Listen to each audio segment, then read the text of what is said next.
Dahil pa rin sa kontrobersyal na DAP o Disbursement Acceleration Program, isa pang impeachment complaint ang inihain sa Kongreso laban kay Pangulong Aquino.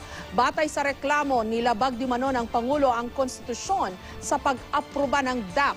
Ayaw nang magsalita pa ng Malacanang tungkol dito.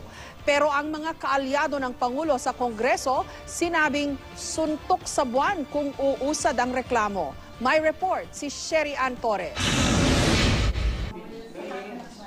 Dahil mga kabataan sa usong lumband, idinaan ng grupong Youth Act Now ang patawagan nilang patalsikin sa pwesto si Pangulong Noynoy Aquino.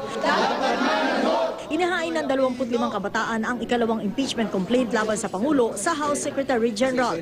Bukod sa betrayal of public trust at graft and corruption, nilabag umano ng Pangulo ang konstitusyon dahil daw sa illegal na 144 billion peso na Disbursement Acceleration Program o DAP. Malinaw po para sa amin na yung DAP ay perang ninakaw mula sa taong bayan. Ito po ay pork barrel overload. Ito po ay unlimited pork barrel ng presidente. Mabilis na inendorso ni Kabataan Party List Representative Terry Ridon ang ikalawang impeachment complaint laban sa Pangulo kaugnay ng DAP. It would add further snowballing of discontent, no, with respect to the president pagka merong second impeachment complaint. Two things must be present for an impeachment to succeed. Number one is the evidence should be airtight strong. Malakas na malakas. Kasi hindi naman talaga yung magsastand sa trial sa Senado pag hindi malakas. And number two, there should be very, very strong public support. Ayaw magsalita ng palasyo ukol dito. Ipapaubaya na lang daw nila ang reklamo sa Kamara. Pero ang mga kaalyado ng Pangulo Aquino sa Kamara, desidido na. Even if I have not read the impeachment complaints, I would say that there is no basis for the impeachment complaints.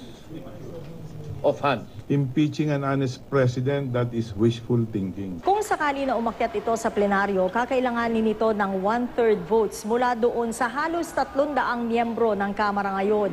Ang ibig sabihin nito, 97 affirmative votes. At kapag nakuha ang numerong yan, aakyat itong impeachment complaint na ito sa Senado, natatayo na bilang isang impeachment court.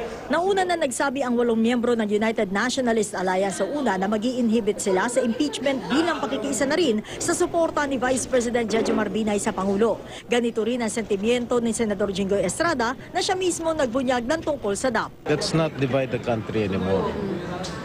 We have a lot of problems to solve and let the President finish his term up to 2016. Sherry Ann Torres, GMA News.